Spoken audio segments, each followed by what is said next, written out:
Shall we turn to Hebrews 11:24-26? எபிரேயர் 11ஆம் அதிகாரம் 24ஆம் வசனத்திலிருந்து 26ஆம் వచనం వரை நாம் வாசிப்போம். హెబ్రీ 11వ అధ్యాయము 24వ వాక్యం నుండి 26వ వాక్యం వరకు. விசுவாசத்தினாலே மோசே தான் பெரியவனான போது பார்வோனுடைய குமாரத்தின் மகன் எனப்படுவதை வெறுத்து அநித்தியமான பாவ சந்தோஷங்களை அனுபவிப்பதை பார்க்கிலும் தேவனுடைய ஜனங்களோட துன்பத்தை அனுபவிப்பதை தெரிந்து கொண்டு இனிவரும் பலன் மேல் நோக்கமாயிருந்து எகிப்தில் உள்ள பொக்கிஷங்களிலும் கிறிஸ்துவின் நிமித்தம் வரும் நிந்தையை அதிக பாக்கியம் என்று எண்ணினான். By faith Moses, when he was come to years, refused to be called the son of Pharaoh's daughter, choosing rather to suffer affliction with the people of God than to enjoy the pleasures of sin for a season, esteeming the reproach of Christ greater riches than the treasures in Egypt, for he had respect unto the recompense of the reward. By faith, in this text we see Moses gave up 3 greatest things in the world. நாம் இந்த வேத பகுதியிலே வாசிக்கும் பொழுது விசுவாசத்தினாலே மோசே இந்த உலகத்தின் மிகவும் பெரிதான 3 காரியங்களை விட்டுவிட்டதாக நாம் பார்க்கிறோம். ఈ యొక్క వాక్య భాగం మనం చదివినప్పుడు మోషే విశ్వాసం బట్టి గొప్పవైనటువంటి 3 కార్యములు విడిచిపెట్టినట్లుగా చూస్తున్నాము. Not 3 ordinary things, 3 greatest things in the world. By faith Moses gave up. 3 சாதாரணமான காரியங்கள் அல்ல, உலகத்திலே மிகவும் பெரிதான மிகவும் சிறந்ததான 3 காரியங்களை விசுவாசத்தினாலே மோசே விட்டுவிட்டதாக நாம் பார்க்கிறோம். ఆ యొక్క 3 సామాన్యమైన కార్యములు కావు, లోకమునందు శ్రేష్టమైనటువంటి ఆ యొక్క గొప్ప కార్యములను విశ్వాసం బట్టి మోషే విడిచిపెట్టెను. Then he chose 3 most foolish things in the world. அதற்கு பிற்பாடு உலகத்திலே மிகவும் பைத்தியமான 3 காரியங்களை அவன் தெரிந்து கொண்டான். దాని తర్వాత లోకమునందు వెర్రి వంటి 3 కార్యములు అతడు ఎన్నుకొనెను. So this text says, by faith Moses gave up 3 greatest things in the world and chose 3 most foolish things in the world. ஆகவே இந்த வேத பகுதியிலே நாம் வாசிக்கும் பொழுது விசுவாசத்தினாலே மோசே இந்த உலகத்தில் மிகவும் சிறந்ததான முக்கியமான 3 பெரிய காரியங்களை அவன் விட்டுவிட்டதாகவும் 3 மிகவும் பைத்தியமான காரியங்களை அவன் தெரிந்து கொண்டதாகவும் சொல்லப்பட்டிருக்கிறது. ఈ యొక్క వేద వాక్యమునందు మోషే విశ్వాసమును బట్టి ఈ యొక్క లోకమునందు మిక్కిలి శ్రేష్టమైన గొప్పవైన 3 కార్యములు విడిచిపెట్టినట్లుగాను బుద్ధిహీనమైనటువంటి వెర్రి వంటి 3 కార్యములు అతడు ఎన్నుకున్నట్లుగాను చూస్తున్నాము. As we study this, we will realize how important it is for not only servants of God, for everyone to have a consecrated holy life. இதை நாம் வாசிக்கும் பொழுது கற்றுக்கொள்ளும் பொழுது ஒரு பரிசுத்தமான ஜீவியமும் ஒரு பிரதிஷ்டையுள்ள ஜீவியமும் செய்வது ஊழியக்காரருக்கு மாத்திரமல்ல ஒவ்வொருவருக்கும் எவ்வளவு அவசியமானது என்பதை நாம் விளங்கிக் கொள்ளலாம். దీన్ని మనం చదివినప్పుడు దీన్ని మనం నేర్చుకున్నప్పుడు పరిశుద్ధ జీవితము ప్రతిష్ఠ జీవితం అన్నది దైవ సేవకులకు మాత్రమే కాదు, ప్రతి ఒక్కరికి మిక్కిలి అవసరమైనది. First, Moses by faith gave up the greatest position in the world. முதலாவதாக விசுவாசத்தினாலே மோசே உலகத்திலே எல்லாவற்றை பார்க்கிலும் மிக உன்னதமான ஸ்தானத்தை விட்டுவிட்டான்.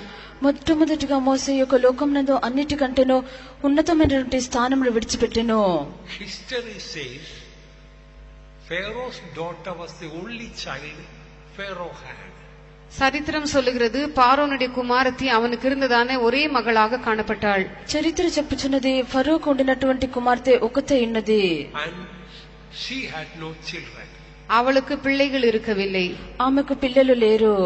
That is why Moses was adopted by Pharaoh's daughter. ஆகவே தான் மோசே பார்வோனின் மகள் மோசேயை தத்தெடுத்தாள்.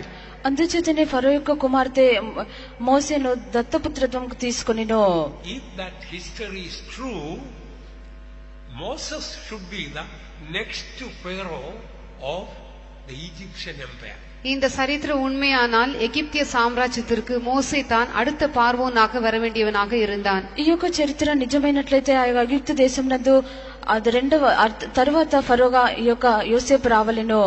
That time Pharaoh was not only simply the king of Egypt, all the known world Egyptian empire, that time Pharaoh was ruling. அந்த நாட்களிலே பார்வோன் வெறும் எகிப்திய சாம்ராஜ்யத்திற்கு தலைவன் ராஜாவாக இருக்கவில்லை. அந்த நாட்களிலே இருந்த உலகத்தின் முக்கியமான எல்லா சாம்ராஜ்யங்களும் அவருடைய கைகளின் கீழ் தான் காணப்பட்டது. ఆ యొక్క దినములందు ఫరోకు ఆ యొక్క ఐగుప్తు దేశం మాత్రమే కాదు, ముఖ్యమైన రాజ్యములన్నీ అతని యొక్క ఆధీనమునందుండెను. To be Pharaoh, king of Egyptian empire, we can compare today to be the king of the universe. இன்றைக்கு அந்த நாட்டிலே எகிப்திய சாம்ராஜ்யத்தின் ராஜாவாக இருந்த பார்வோனை இன்றைக்கு முழு உலகத்திற்கும் அரசனாக இருக்கக்கூடிய ஒருவனோடு நாம் ஒப்பிடலாம். ఆ యొక్క దినములందు ఐగుప్తు రాజ్యమునకు రాజుగా ఉండినట్టు ఫరోను ఈ యొక్క కాలం నందు లోకమంతటికి ఉండిన అధికారితో పోల్చవచ్చును. In other words, there was no greater position than that during that time to be Pharaoh of Egyptian empire. அதாவது அந்த நாட்களிலே எகிப்திய சாம்ராஜ்யத்திற்கு பார்வோனாக இருப்பதை காட்டிலும் மிகவும் உன்னதமான ஸ்தானம் வேறு ஒன்றும் இருக்கவில்லை என்பதை அது காட்டுகிறது. అదేమనగా ఆ యొక్క దినములందు ఐగుప్తు సామ్రాజ్యమునకు రాజుగా ఉండు దానికంటే గొప్పది మరి ఏదీ లేదు. So he gave up the greatest position in the world by faith. ஆகவே அவன் விசுவாசத்தினாலே உலகத்தில் மிக சிறந்ததான ஸ்தானத்தை விட்டுவிட்டான். అందుచేతనే మోషే విశ్వాసం బట్టి ఈ యొక్క లోకమునందు శ్రేష్టమైన స్థానమును విడిచిపెట్టెను. That means rank and power, honor, titles, dignities and positions in the world. அதாவது உலகத்தில் ஸ்தானங்கள், மானங்கள், அவனுடைய பதவி, அவனுடைய பட்டம் எல்லாவற்றையும், அவனுடைய கனம், மகிமை எல்லாவற்றையும் அவன் விட்டுவிட்டான். అదేమనగా లోకమునందు అతనికి ఉండేటువంటి స్థానము, ఘనత, అతని యొక్క పేరు, ఇవన్నీ అతడు విడిచిపెట్టెను. Now look at the world to become a small minister in the small country or state, or to get a position in the government or place. How people are fighting and struggling and dying for it. இந்த நாட்டிலே நாம் கவனித்து பார்த்தால் இந்த அரசாங்கத்திலே ஒரு மந்திரியாக இருக்கும்படியாக, ஒரு நாட்டிலோ ஒரு மாநிலத்திலோ மந்திரியாக இருக்கும்படியாக, அரசாங்கத்திலே ஒரு உத்தியோகத்தையோ பதவியோ பெற்றுக்கொள்ளும்படியாக ஜனங்கள் எவ்விதமாக போராடுகிறார்கள், அதற்காக மரித்தும் போகிறார்கள் என்பதை நாம் பார்க்கிறோம். ఈ యొక్క దినములందు ప్రభుత్వం విషయంలో మనం చూచినప్పుడు ఒక మంత్రిగానో ఒక నాయకునిగానో మారు నిమిత్తమో ఒక ప్రభుత్వ ఉద్యోగం మారు నిమిత్తమో వారు ఎంతగానో పోరాడుచున్నారు. దాని నిమిత్తమే తమ ప్రాణములే పోగొట్టుకొనిచున్నారు. Most of the people in the world, they are struggling to become great in the world. இந்த உலகத்திலே பெரும்பாலானோர் மிகவும் பெரியவர்களாக மாற வேண்டும் என்பதற்காக அவர்கள் போராடி கொண்டிருக்கிறார்கள். ఈ యొక్క లోకమునందు అధికమైన వారు గొప్పవారిగా మారవల్లనే పోరాడుచున్నారు. They want to become great and famous. அவர்கள் பெரியவர்களாக பிரசித்தி பெற்றவர்களாக மாறும்படியாக வாஞ்சிக்கிறார்கள். వారు గొప్పవారిగానో ప్రసిద్ధి గాంచిన వారిగానో మారవల్లని కోరుచున్నారు. So during that time, here is a man, all the honor and glory and greatest position, all were falling at his feet, but he was rejecting it. ஆனால் இங்கு ஒருவனை நாம் பார்க்கிறோம். அந்த உலகத்தின் எல்லா மகிமையும் கனமும் பதவியும் எல்லாமே அவனுடைய கால்களில் வந்து விழுந்தாலும் கூட அவன் அதை வெறுத்து தள்ளிவிட்டான். అది ఇక్కడ ఒక మనం చూస్తున్నాము, ఆయన యొక్క కాళ్ళ క్రిందికి ఈ యొక్క లోకంలో ఉండినటువంటి ఘనత, మహిమ, ఉన్నతమైన స్థానం వచ్చినప్పటికీ వాటిని అతడు త్రోసివేయుచున్నాడు. By faith, Moses refused to be called the son of Pharaoh's daughter. விசுவாசத்தினாலே மோசே தான் பெரியவனான போது பார்வோனுடைய குமாரத்தின் மகன் எனப்படுவதை வெறுத்தான். మోషే విశ్వాసం బట్టి పెద్దవాడైనప్పుడు ఫరో కుమార్తె యొక్క కుమారుడని అనిపించుకుంటకు ఒప్పుకొనలేదు. Moses, when he was come to years, in other words, when he became mature. மோசே பெரியவனான போது என்று சொல்லும் பொழுது மோசே வளர்ந்த போது, మోషే పెద్దవాడైనప్పుడు అని చెప్పినప్పుడు మోషే ఎదిగినప్పుడు. So this revelation God has, by the grace of God, given to our fellowship. கர்த்தருடைய கிருபையினாலே இப்படிப்பட்டதான வெளிப்படுத்தலை நம்முடைய ஐக்கியத்தினருக்கு கர்த்தர் தந்திருக்கிறார். దేవుని యొక్క కృపను బట్టి ఈ విధమైన ప్రకటనలు ప్రభు మనకు సహవాసం నందించి ఉన్నారు. That is why we give up our possessions in the world and come to serve God. ஆகவேதான் இந்த உலகத்திலே நம்முடைய ஸ்தானங்கள், நம்முடைய சம்பத்து எல்லாவற்றையும் விட்டு கர்த்தருக்கு ஊழியம் செய்யும்படியாக நாம் வருகிறோம். అందుచేతనే ఈ యొక్క లోకం నందు మనకు ఉండినటువంటి స్థానము, సంపదంతే మనం వదిలివేసి ఈ యొక్క సేవకు మనం వచ్చుచున్నాము. But I don't think none of us can compare ourselves with Moses. ஆனாலும் கூட நம்மில் ஒருவராகிலும் மோசேயோடு கூட நம்மை ஒப்பிட்டு பார்க்க முடியும் என்று நான் சொல்ல முடியாது. ఆయనను మనల్ని ఎవరిని కూడా ఇక మోషేతో పోల్చి చెప్పలేము. I gave up only a small house and a small job just to serve the Lord. That's all. நான் கர்த்தருக்கு ஊழியம் செய்யும்படியாக ஒரு சிறிய வீட்டையும் ஒரு சிறிய உத்தியோகத்தையும் விட்டுவிட்டேன், அவ்வளவுதான். నేను ప్రభువునకు సేవ చేయ నిమిత్తం ఒక చిన్న ఇంటిని ఒక చిన్న ఉద్యోగంని విడిచిపెట్టినాను, అంత మాత్రమే. But look at the price that Moses paid to serve God. ஆனால் கர்த்தருக்கு ஊழியம் செய்யும்படியாக மோசே செலுத்தினதான விலைக்கிரயத்தை கவனித்து பாருங்கள். అయితే దేవునికి సేవ చేయ నిమిత్తము మోసే చెల్లించినటువంటి క్రయధనంని చూడుడి. He gave up the greatest position in the world. உலகத்திலே மிக சிறந்ததான பதவியை அவன் விட்டுவிட்டான். లోకమునందు మిక్కిలి శ్రేష్టమైన స్థానమును అతడు విడిచిపెట్టెను. That shows to serve God is a greater privilege than the greatest position in the world. இதிலிருந்து நாம் விளங்கிக் கொள்கிற காரியம் என்னவென்றால், இந்த உலகத்தின் மிக சிறந்த பதவியை பார்க்கிலும் கர்த்தருக்கு ஊழியம் செய்வது மிக சிறந்த ஸ்லாக்கியமாக இருக்கிறது. దీని నుండి మనం అర్థం చేసుకుంటున్నది ఏమనగా, ఈ యొక్క లోకమునందు శ్రేష్టమైనది ఆ యొక్క శ్రేష్టమైన చేయట కంటేనో దేవునికి సేవ చేయటం మిక్కిలి శ్రేష్టమైనది. Why did he give up that greatest position? ஏன் அந்த மிக சிறந்த பதவியை அவன் வெறுத்து விட்டான்? ఎందు నిమిత్తం అతడు యొక్క మిక్కిలి శ్రేష్టమైన పదవిని విడిచిపెట్టెను? That he may be a servant of God. தேவனுடைய ஊழியக்காரனாக மாறும்படியாக, దైవ సేవకునిగా మారు నిమిత్తము. Now I will ask you a question. இப்பொழுது நான் உங்களை ஒரு கேள்வி கேட்கிறேன். ఇప్పుడు నేను మిమ్మల్ని ఒక ప్రశ్న వేయుదును. We all gave up something little of our house and family and home and maybe small job, and left and came to the ministry. நாம் எல்லோரும் நம்முடைய தாயாரையும் தகப்பனாரையும் நம்முடைய வீட்டில் இன்னும் ஜனங்களையும் நம்முடைய வேலை உத்தியோகம் மற்ற சில சிறு சிறிய காரியங்களை விட்டுவிட்டு கர்த்தருக்கு ஊழியம் செய்யும்படியாக வந்திருக்கிறோம். మనమందరం మన యొక్క తల్లిని తండ్రిని మన యొక్క ఇంటిలో ఉండిన వారందరినీ మనకు ఉండిన సమస్తమును విడిచిపెట్టి ప్రభు యొక్క సేవ చేయుటకు వచ్చినాము. Suppose a temptation comes to you, you come out of the ministry, we will make you the president of India or prime minister of India. What will be your attitude? ஒருவேளை நீ இந்த ஊழியத்தை விட்டு வெளியிலே வந்துவிடு, உன்னை இந்தியா தேசத்திற்கு ஜனாதிபதியாக அல்லது இந்தியா தேசத்து பிரதமராக உன்னை மாற்றப் போகிறோம் என்று சொன்னால் உங்களுடைய மனப்பான்மை எப்படிப்பட்டதாக இருக்கும்? பிரதிக்ரியை என்னவாக இருக்கும்? ఒకవేళ నువ్వు యొక్క సేవను విడిచిపెట్టి రమ్మో, నీ యొక్క భారతదేశంలో ప్రధానమంత్రిగా నిన్ను చేయుదును అని చెప్పినట్లయితే నీ యొక్క మనస్తత్వము ఎలాగుండును? Now you may say, no, I want to serve God. But if that temptation comes that moment only, perhaps thoughts will come. Even when I am become a president, I can speak about Jesus to others. Better do that. Or some temptation the devil can bring.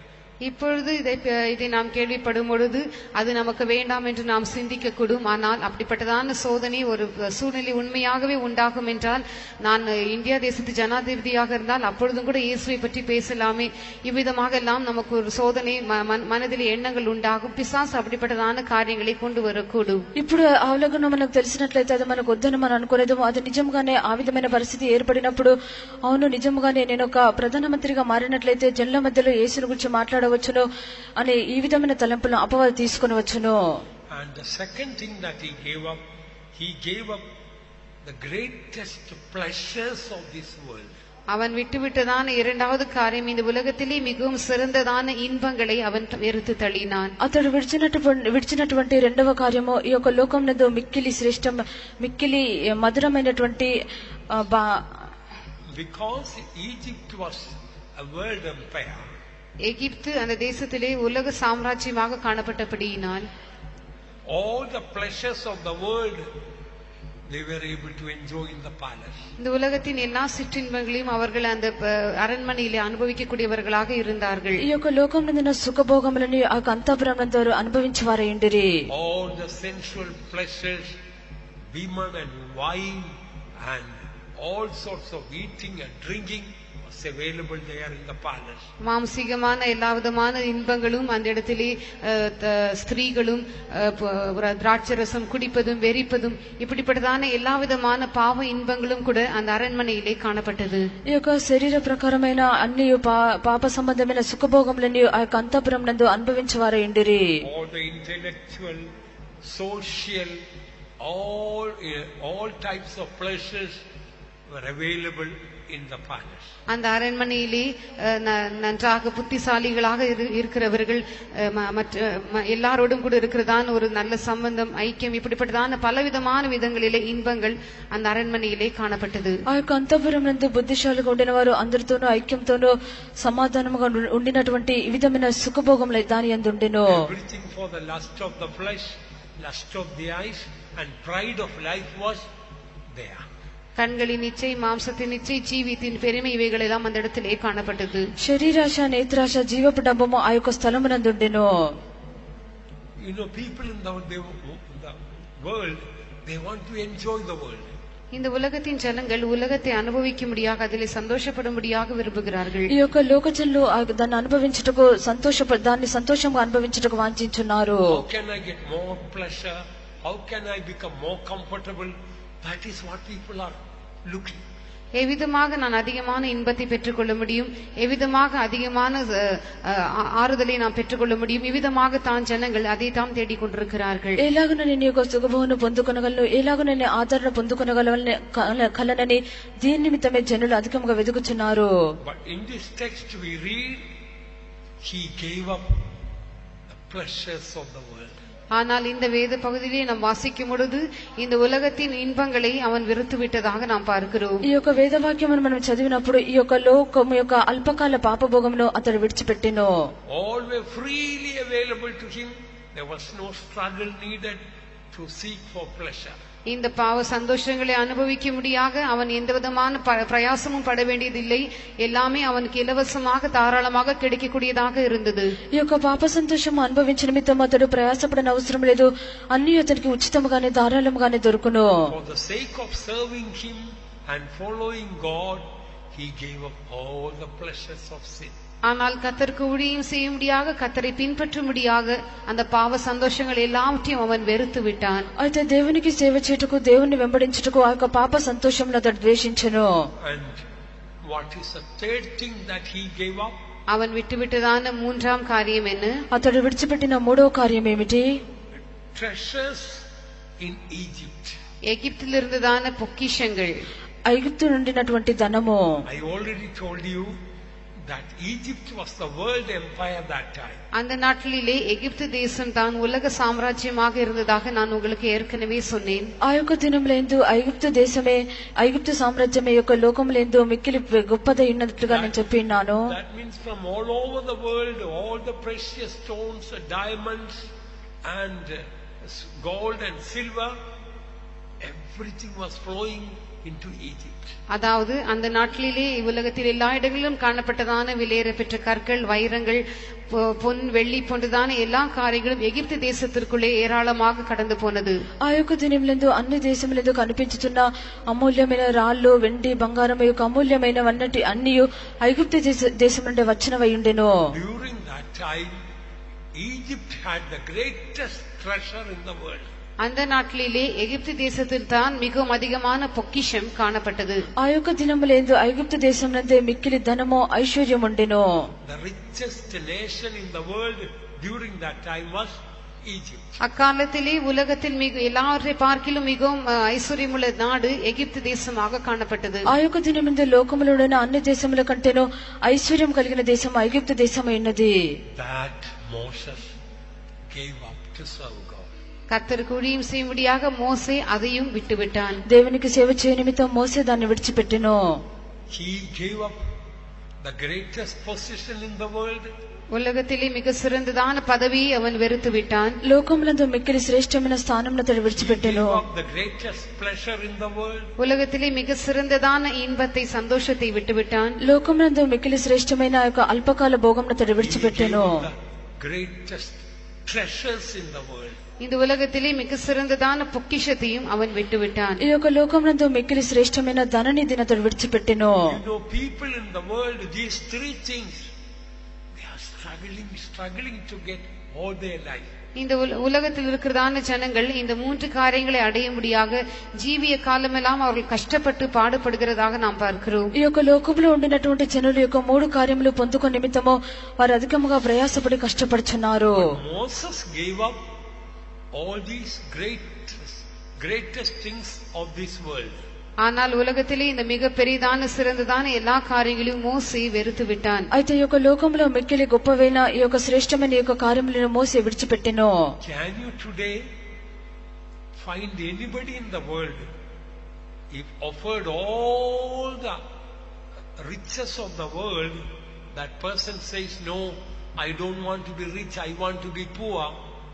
Can you find anybody? இன்றைக்கு இந்த உலகத்தில் முழு உலகத்திலே நாம் தேடி பார்த்தாலும் இந்த உலகத்தின் சகல ஐஸ்வர்யங்களையும் பொக்கிஷங்களையும் அவனுக்கு ஒருவனுக்கு கொடுத்த பிற்பாடு இல்லை இவைகளாம் எனக்கு வேண்டாம், நான் ஒரு ஏழையாக இருக்க விரும்புகிறேன் என்று சொல்லுகிற ஒருவரையாகிலும் நாம் కనిపెట్టిక முடியுமா? ఈ యొక్క లోకమంతటా మనం చూసినప్పుడు ఈ యొక్క ఐశ్వర్యము ఈ యొక్క ధనమంతా ఇచ్చినట్లయితే ఇవన్నీ నాకొద్దు, నేను ఒక బీదవానిగా ఉండకూడదని చెప్పేవారు ఒకరైనా ఉందిరా? Almost all the people want to become rich in the world.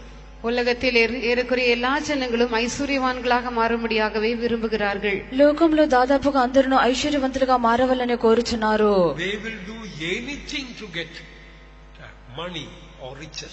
பணத்தையோ ஐஸ்வர்யத்தையோ சம்பாதித்துக் கொள்ளும்படியாக எதையும் செய்ய அவர்கள் ஆயத்தமாக இருப்பார்கள். డబ్బును ఐశ్వర్యమును సంపాదించుకునే నిమిత్తం వారు దేన్నైనా చేయుటకు సిద్ధంగా ఉందురు. Here is a man, everything is freely offered to him, but he refuses. இங்கு ஒருவனை பார்க்கிறோம், எல்லாமே இலவசமாக அவனுக்கு கொடுக்கப்படுகிறது, ஆனாலும் அதை வெறுத்து தள்ளி விடுகிறான். ఇక్కడ ఒక వ్యక్తిని చూచున్నాము, అన్ని అతనికి ఉచితంగా ఇవ్వబడుచున్నవి, అయితే వాటన్నిటిని అతడు ద్వేషించుచున్నాడు. Word of God says, by faith he had done that.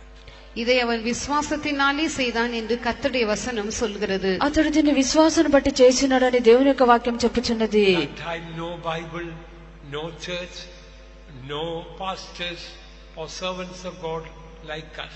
அந்த நாட்களிலே இப்பொழுது நமக்கு இருக்கிறது போல வேதாகமும் இல்லை, சபை இல்லை, தேவனுடைய ஊழியக்காரர் இல்லை, பாஸ்டர்மார் இல்லை, ஒருவருமே இல்லை. ఆ యొక్క దినములందు ఇప్పుడు మనకు ఉండినట్లుగా పరిశుద్ధ గ్రంథం లేదు, సంఘము లేదు, పరిశుద్ధులు లేరు.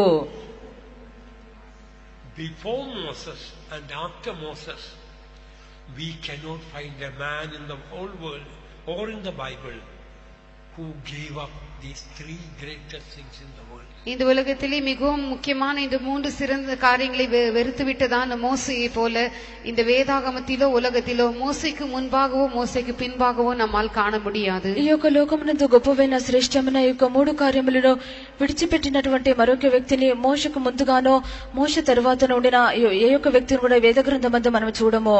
There is no one like that in the whole Bible except Jesus.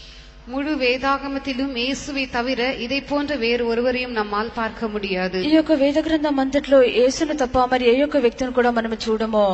Refusing to be the richest man in the world and choosing to be one of the poorest man in the world. உலகத்திலே எல்லாரை பார்க்கிலும் மிகவும் ஐஸ்வர்யம் உள்ளவனாக இருக்கிறதான அந்த அனுபவத்தை வெறுத்துவிட்டு எல்லாரை பார்க்கிலும் மிகவும் தரித்திரனாக இருக்கிறதான ஒரு அனுபவத்தை தெரிந்து கொள்வது. లోకమునందు అందరికంటే శ్రేష్టమైన ఐశ్వర్యవంతునిగా ఉండునటువంటి అనుభవం ద్వేషించి అందరికంటే అల్పునిగా దరిద్రునిగా ఉండు అనుభవం ఎన్నుకొనుట.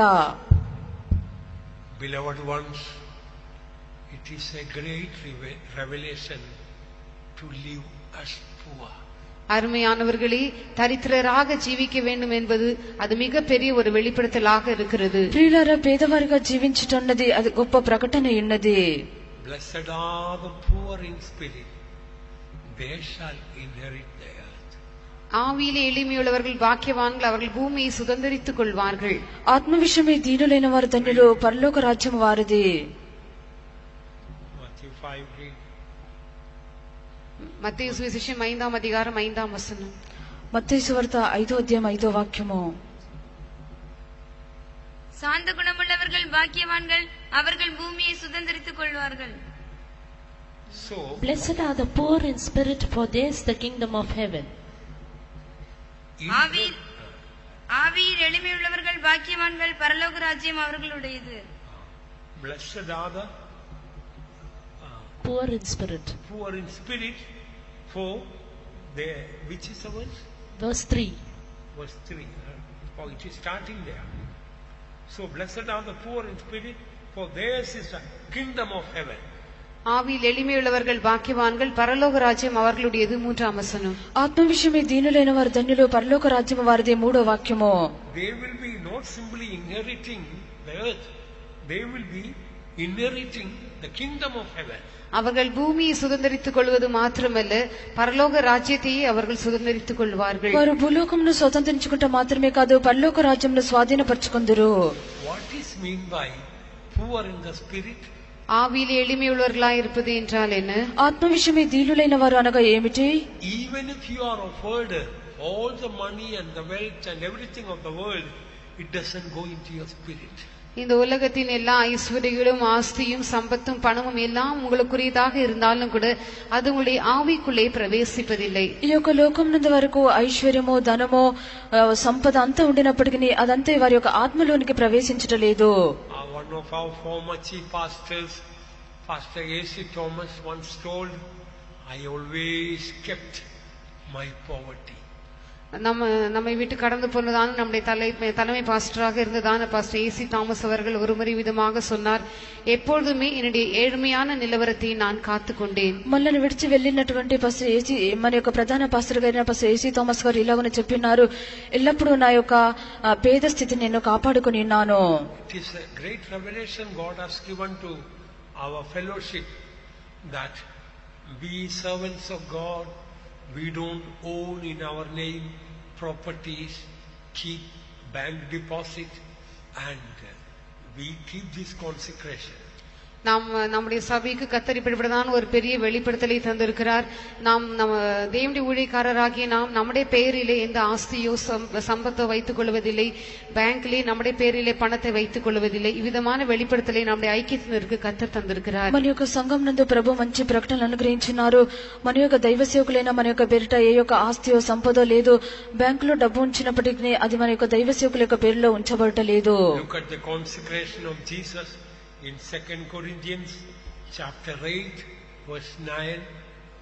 2 கொரிந்தியர் 8ஆம் அதிகாரம் 9ஆம் வசனத்திலே இயேசுவின் பிரதிஷ்டையை கவனித்து பாருங்கள். 2 కొరింథీ 8వ అధ్యాయము 8వ వాక్యం నందు యేసు యొక్క ప్రతిష్టను గమనించి చూడండి. நம்முடைய கர்த்தராகிய இயேசு கிறிஸ்துவின் கிருபையை அறிந்திருக்கிறீர்களே, அவர் ஐஸ்வர்யம் உள்ளவராயிருந்தும் நீங்கள் அவருடைய தரித்திரத்தினாலே ஐஸ்வர்யவான்களாகும்படிக்கு உங்கள் நிமித்தம் தரித்திரரானாரே. For ye know the grace of our Lord Jesus Christ, that though he was rich, yet for your sakes he became poor, that ye through his poverty might be rich. See, although he was rich in heaven, he left all that. For our sakes he became poor, that we may become rich. அவர் ஐஸ்வர்யமுள்ளவராக இருந்தாலும் பரலோகத்தில் இருந்தாலும் கூட நாம் ஐஸ்வர்யமுள்ளவர்களாக மாறும்படியாக அவைகளை எல்லாவற்றையும் விட்டு இறங்கி வந்து தரித்திரரானார். 8వ అధ్యాయము 9వ వాక్యము, అతడు ధనవంతుడైండి పరలోకం నందు ఉండినప్పటికీ మనము ధనవంతులుగా మారు నిమిత్తము ఆయన సమస్తమును విడిచిపెట్టి దరిద్రుడాయెను. Similarly, we become poor in the world to make others spiritually rich. அதே வண்ணமாக மற்றவர்களை ஆவிக்கிற விதமாக ஐஸ்வர்யவான்களாக மாற்றும்படியாக நாம் இந்த உலகத்திலே தரித்திரராக நம்மை நாமே மாற்றிக்கொள்கிறோம். అలాగున్న ఇతరులను ఈ యొక్క లోకమునందు ఆత్మీయ జీవితమునందు ధనవంతులుగా మార్చి నిమిత్తము మనల్ని మనమే దరిద్రులుగా చేసుకొనుచున్నాము. Unless servants of God become poor in the world, they cannot make others rich in spiritual life. தேவனுடைய ஊழியக்காரர்கள் இந்த உலகத்திலே தங்களை தாங்களே தரித்திரராக மாற்றிக்கொள்ளாவிட்டால் மற்றவர்களை அவர்கள் ஆவிக்குரிய ஜீவிதத்திலே ஐஸ்வர்யவான்களாக மாற்ற முடியாது. దైవ సేవకులైన వారి యొక్క లోకమునందు తమను తామే దరిద్రులుగా మార్చుకొనకుండా ఉండినట్లయితే ఇతరులను ఆత్మీయ జీవితమునందు ధనవంతులుగా మార్చలేరు. There are some so-called servants of God in the world. They say, when I came to the ministry I had nothing. Look at the way God blessed me. I have properties, I have estates, I have so many houses, so much of bank balance. See the way God blessed me. Some of them boast. உலகத்திலே தங்களை தேவனுடைய ஊழியக்காரர் என்று சொல்லிக் கொள்கிறதான சிலர் இருக்கிறார்கள். அவர்கள் விதமாக சொல்லுகிறது உண்டு, நான் ஒன்றுமே இல்லாதவனாக தரித்திரனாக இருந்தேன், ஆனால் கர்த்தருக்கு நான் ஊழியம் செய்ய ஆரம்பித்த பொழுது இப்பொழுது பாருங்கள் கர்த்தரை என்னை விதமாக ஆசீர்வதித்திருக்கிறார். இப்பொழுது எனக்கு அதிகமான ஐஸ்வர்யமும் ஆஸ்தியும் சம்பத்தும் இருக்கிறது, எத்தனையோ வீடுகள் இருக்கிறது, எத்தனையோ தோட்டங்கள் எனக்கு இருக்கிறது, எனக்கு பேங்கில் அதிகமான பணம் இருக்கிறது, கர்த்தர் எவ்விதமாக என்னை ஆசீர்வதித்திருக்கிறார் பாருங்கள் என்று சொல்கிறார்கள். లోకమునందు దైవ సేవకులమని చెప్పుకొంచున్న వారిని మనం చూచినట్లయితే వారు అనుచున్నారు, ఏమీ లేకుండానే నేను దేవుని యొక్క సేవను ప్రారంభించినాను. దేవుని యొక్క సేవను ప్రారంభించిన తర్వాత దేవుడు నన్ను ఎంతగా ఆశీర్వదించినారో చూడండి. అనేకమైన ఇళ్లు నాకున్నవి, అనేకమైన తోటలున్నవి, బ్యాంకులో నా పేరు మీద అనేకమైన డబ్బు ఉన్నదని వారు అనుచున్నారు. இந்த பிரதிஷ்டையை நாம் காத்துக்கொள்ள வேண்டும். ఈ యొక్క ప్రతిష్టను మనం కాపాడుకొనవలెను. பணத்தின் பேரில் எந்த விதமான ஆசையும் நமக்கு இருக்கக்கூடாது. డబ్బు మీద మనకు ఏ విధమైన ఆశ ఉండకూడదు. Even there's a great need in the church, never mention the need of money to anyone at any time. சபையிலே பணத்திற்கான ஒரு பெரிய தேவை இருந்தாலும் கூட ஒருபோதும் ஒருவரிடத்திலும் பணம் தேவை என்பதை பற்றி பேசவே கூடாது. సంఘమునందు డబ్బు యొక్క అవసరత ఉండినప్పటికీ డబ్బు కావాలని ఈ యొక్క అవసరత నిమిత్తము ఎవరి యొద్ద ఎన్నడూ చెప్పకూడదు. Unless we become poor in the world, we cannot enjoy the riches of God. நாம் இந்த உலகத்திலே தரித்திரராய் மாறினால் ஒழிய தேவனுடைய ஐஸ்வர்யங்களை நாம் பெற்று அனுபவிக்க முடியாது. ఈ యొక్క లోకమునందు మనము బీదవారిగా మారినప్పుడు మాత్రమే గాని దేవుని యొక్క ధనమును మనము పొంది అనుభవించలేము. Moses did not do all these things, giving up these three greatest things of the world. He didn't do it in a hasty fit. மோசே இந்த உலகத்தின் மிகவும் 3 சிறந்த காரியங்களை வெறுத்து விட்டதை அவன் மிகவும் அவசரமாக துரிதப்பட்டு பதறி ஒன்றும் செய்யவில்லை. ఈ యొక్క లోకమునందు మోసే యొక్క మిక్కిలి శ్రేష్టమైనటువంటి కార్యములు విడిచిపెట్టుటకు అతడు తొందరపడి అవసరపడి ఇలాగున చేయలేదు. He was 40 years old when he made this decision. இந்த தீர்மானத்தை மோசே எடுத்த பொழுது அவனுக்கு 40 வயதாக இருந்தது. ఈ యొక్క తీర్మానము మోసే తీసుకున్నప్పుడు అతనికి 40 సంవత్సరముల వయసు ఉన్నది. In age also he was matured enough. ஆகவே வயதிலும் அவன் நன்றாக வளர்ந்தவனாக காணப்பட்டான். కావున అతడు వయసునందు కూడా మంచిగా ఎదిగిన వాడై ఉన్నాడు. And when he did this, Bible says he was learned in all the wisdom of Egypt. அவன் இந்த காரியங்களை செய்த பொழுது எகிப்து தேசத்தின் எல்லா காரியங்களிலும் அவன் நன்றாக கற்றவனாக இருந்தான் என்று வேதம் சொல்லுகிறது. ఈ యొక్క కార్యములు అతడు చేయుచుండినప్పుడు ఐగుప్తు దేశంలో ఉండినటువంటి అన్ని కార్యములను అతడు చక్కగా నేర్చుకుని ఉన్నాడని వాక్యం చెప్పుచున్నది. அப்போஸ்தலர் நடபடிகள் 7ஆம் அதிகாரம் 22ஆம் வசனத்தை வாசிப்போம். అపోస్తల కార్యములు 7వ అధ్యాయం 22వ వాక్యము. மோசே எகிப்தியருடைய சகல சாஸ்திரங்களிலும் கற்பிக்கப்பட்டு வாக்கிலும் செய்கையிலும் வல்லவனானான். And Moses was learned in all the wisdom of the Egyptians and was mighty in words and in deeds. So he was learned in all the wisdom of Egyptians. மோசே எகிப்தினுடைய சகல சாஸ்திரங்களிலும் கற்பிக்கப்பட்டவனாக இருந்தான். మోషే ఐగుప్తుల సకల విద్యలను అభ్యసించెను. He was a very wise man, a great scholar.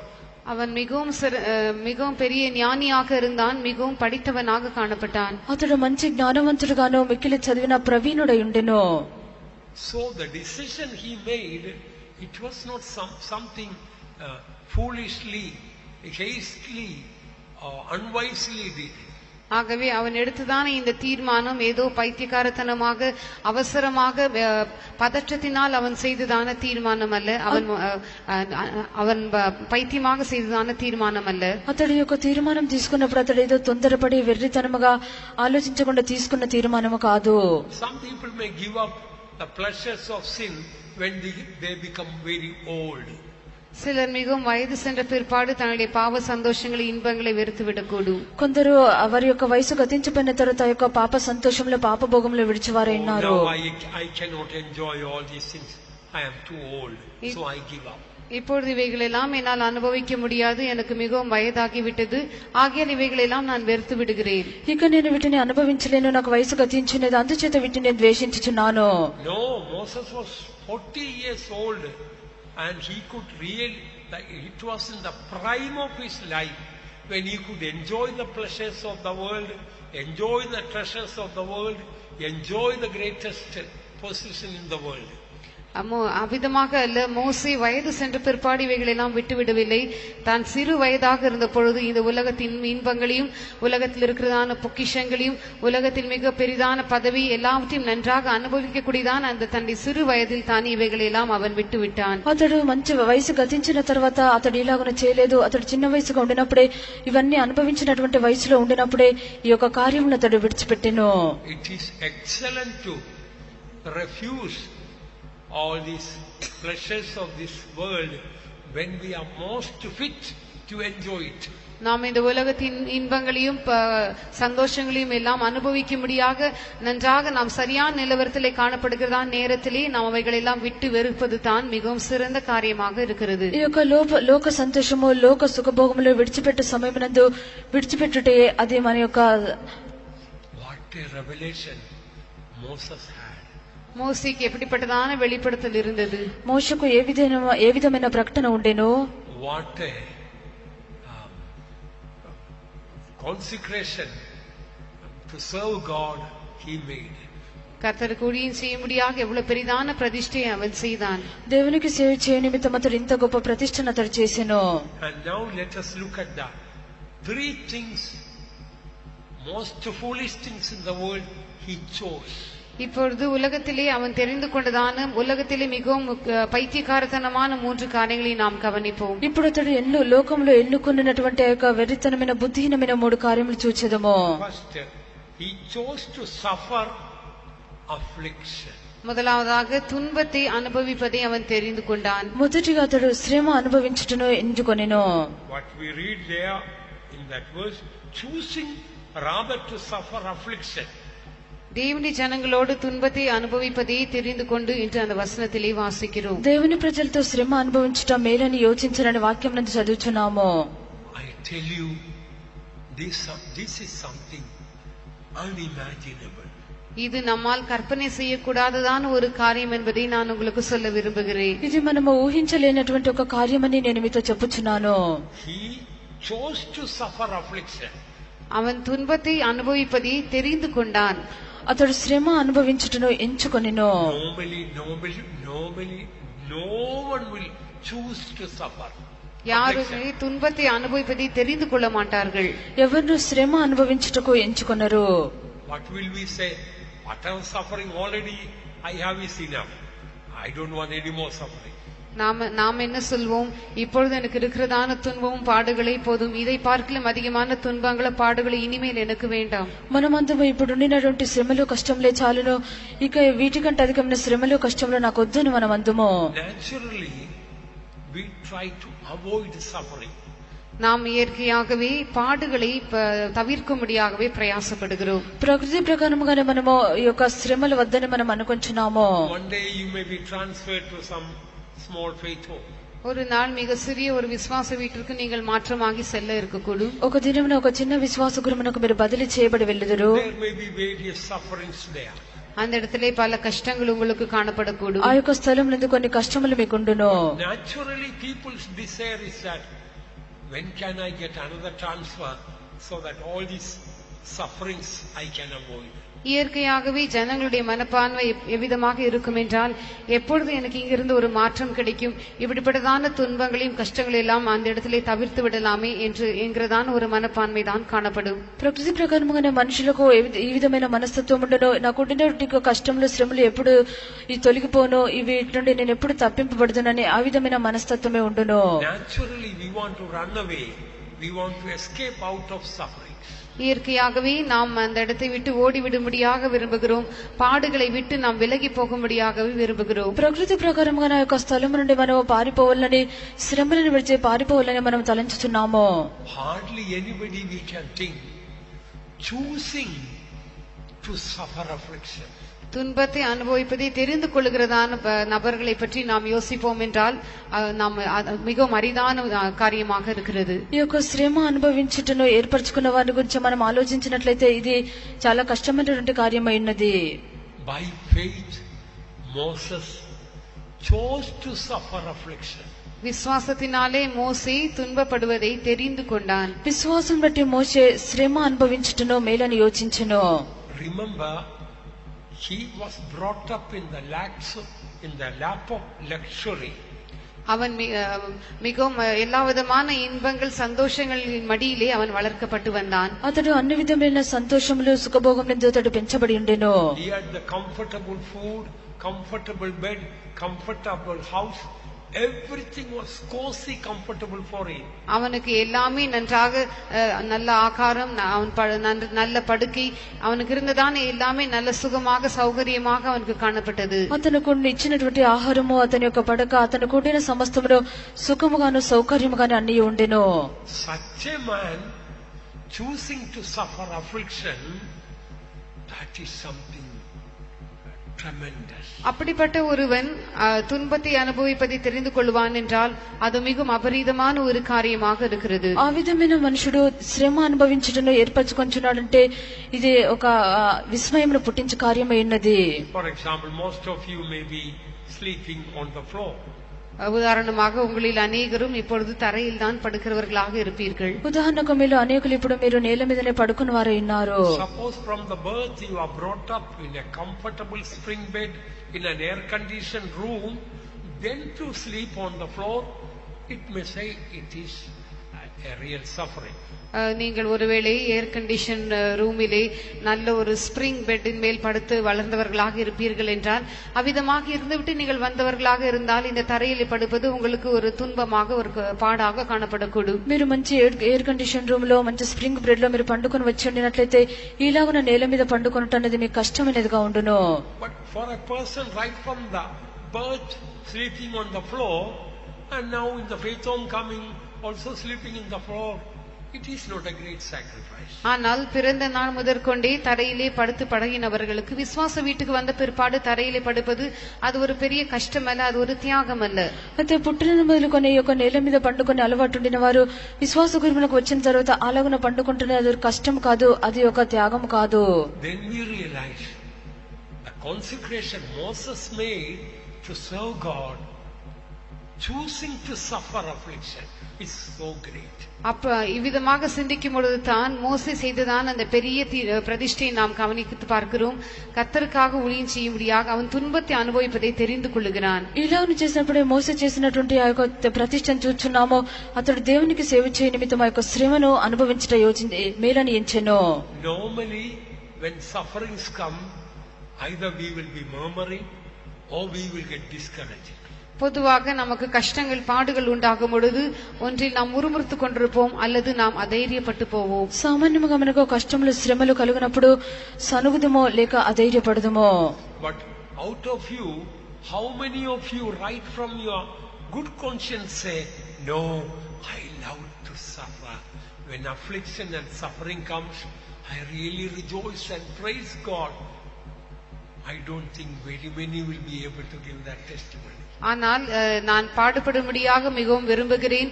எனக்கு துன்பங்களும் பாடுகளும் வரும்பொழுது நான் மிகவும் சந்தோஷமாக அதை சகித்து கர்த்தரை நான் துதிக்கிறேன் என்று சொல்லுகிறவர்கள் எத்தனை பேர் என்று நான் கேட்டால் மிகவும் சிலர் தான் அதை ஒத்துக்கொள்ளக்கூடியவர்களாக இருப்பீர்கள் என்று நான் நினைக்கிறேன். నేను శ్రమపడ కోరుచున్నాను, శ్రమలు కష్టములు నేను సంతోషంగా అనుభవింప కోరుచున్నాను అని ఎంతమంది మీరు ఇలాగ నడుచున్నారు అడిగినట్లయితే మీలో కొంతమంది మాత్రమే అయ్యిందని అనుకుంటున్నాను. If Moses had such a consecration to choose to suffer affliction, how much more in this New Testament consecrated servants of God? We need to have that spirit.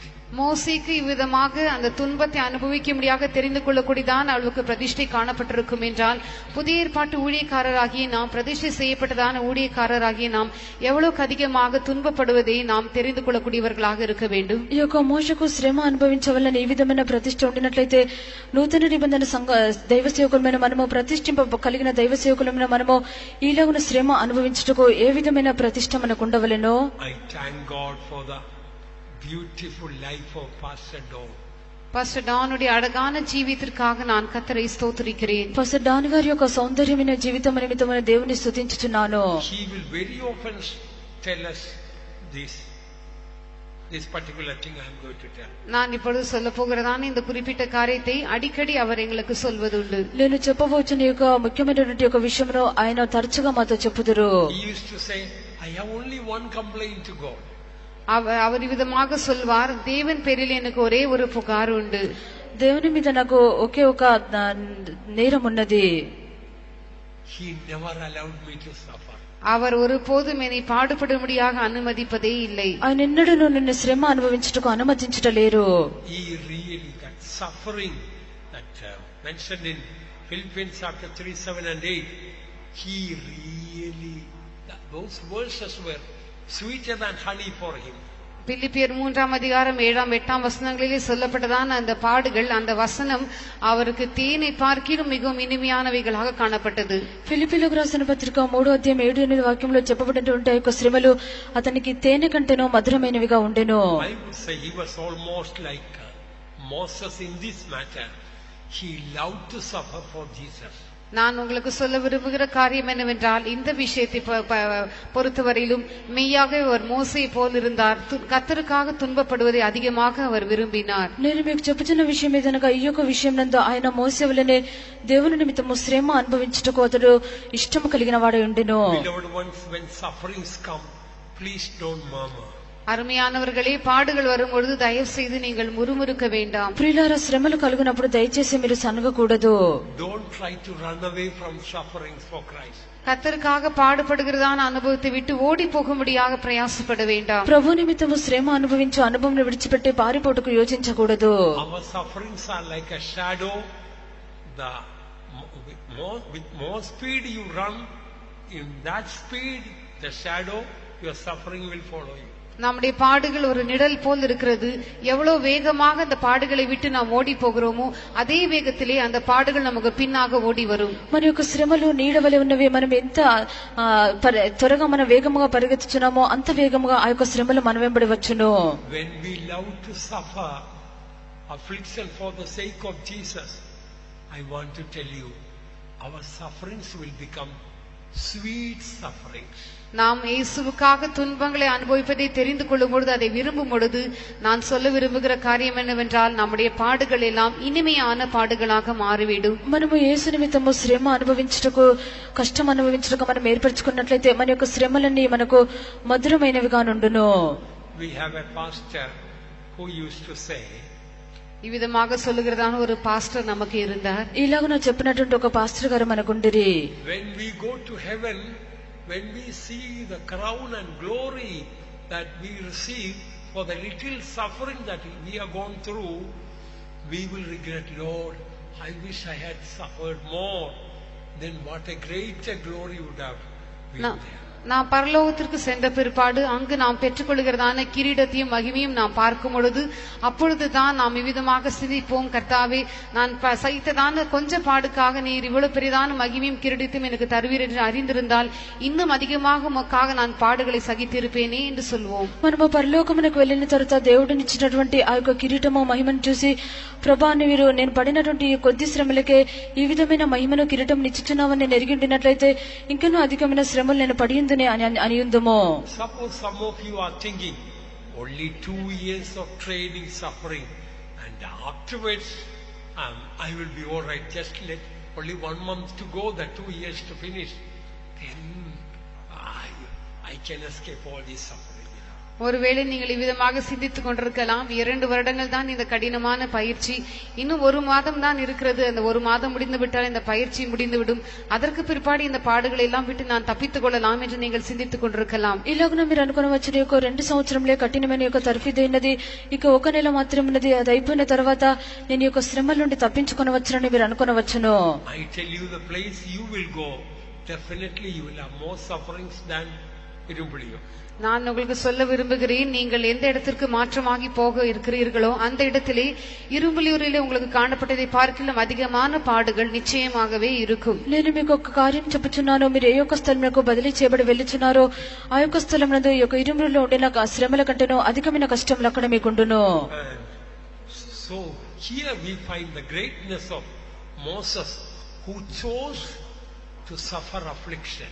இந்த இடத்திலே துன்பங்களை அனுபவிக்கும்படியாக தெரிந்து கொண்டதான மோசேயுடைய மேன்மையை நாம் பார்க்கிறோம். ఈ యొక్క స్థలమునందు శ్రమలను అనుభవించుటకు ఎన్నుకున్నటువంటి మోషే యొక్క శ్రేష్ఠతను చూస్తున్నాము. So many are praying, oh God, my suffering is enough. When is all these sufferings going to finish? எத்தனையோ பேர் விதமாக ஜெபித்துக் கொண்டிருக்கிறார்கள், கர்த்தாவே, என்னுடைய பாடுகள் எல்லாம் போதும், எப்பொழுது இந்த பாடுகள் எல்லாம் முடிவடையும், என்னை எடுத்துக்கொள்ளும் என்று ஜெபிக்கிறார்கள். అనేకులు ఇలాగన ప్రార్థించుచున్నారు, ప్రభా, ఈ యొక్క శ్రమలు చాలును, ఈ యొక్క శ్రమలన్నీ ఎప్పుడు ముగించబడును, నన్ను తీసుకొనమని ప్రార్థించుచున్నారు. And the second thing that he chose, the most foolish thing in the world to do, he chose the company of slaves அவன் தெரிந்து கொண்டதான மிகவும் பைத்தியக்காரத்தனமான இரண்டாவது ஒரு காரியம் என்னவென்றால் అడిமைகளோடு కూడా இருக்கும்படியாக அவன் தெரிந்து கொண்டான். అతడు ఏర్పరచుకున్నటువంటి రెండో కార్యం ఏదనగా దాసులతో కూడా ఉండు కార్యం అతడు ఏర్పరచుకునిను. Choosing rather to suffer affliction with the people of God. దేవునుடைய జనங்களோడే துன்பத்தை అనుభవిப்பதை அவன் தெரிந்து கொண்டான். దేవుని ప్రజలతో శ్రమ అనుభవించటం మేలని యోచించుకునిను. A great prince in the palace of Egypt choosing the company of slaves of that country, I tell you, in the eyes of the world, it is most foolish thing. அந்த எகிப்து சாம்ராஜ்யத்திலே மகா பெரிய பிரபுவாக இளவரசனாக காணப்பட்டதான அவன் அந்த எகிப்து தேசத்தில் இருக்கிறதான அடிமைகளோடு கூட அவனும் ஒருவனாக இருப்பதை தெரிந்து கொள்வான் என்றால் உலகத்தாரின் பார்வையில் இது மிகவும் பைத்தியக்காரத்தனமாக மிகவும் கடினமான ஒரு காரியமாக இருக்கும். ఆ యొక్క ఐగుప్తు సామ్రాజ్యం నుండి అతడు గొప్ప మహారాజుగా ఉండి ఆ యొక్క దేశం నుండి దాసులుగా ఉండినటువంటి ఈ యొక్క ప్రజలతో శ్రమ అనుభవించుటకు అతడు ఏర్పరచుకుంటున్నాడని చెప్పినప్పుడు ఆ యొక్క లోకం నందు ఈ యొక్క విషయము అదొక బుద్ధిహీనమైనటువంటి కార్యముగా ఎంచబడుచున్నది. These slaves were rejected people. இந்த அடிமைகள் எல்லாம் புறக்கணிக்கப்பட்டவர்களாக இருந்தார்கள். ఈ యొక్క దాసులందరూ ద్వేషింపబడిన వారై ఉన్నారు. The taskmasters almost every day they were whipping them. அந்த ஆளோட்டிகள் ஒவ்வொரு நாளும் அவர்களை சவுக்கினால் அடிக்கிறவர்களாக இருந்தார்கள். ఆ యొక్క వీరి పైన ఉండినటువంటి అధికారులు ప్రతిదినము వీళ్ళను కొరడాలతో కొట్టువారై ఉండిరి. Their work was to do make bricks without any salary.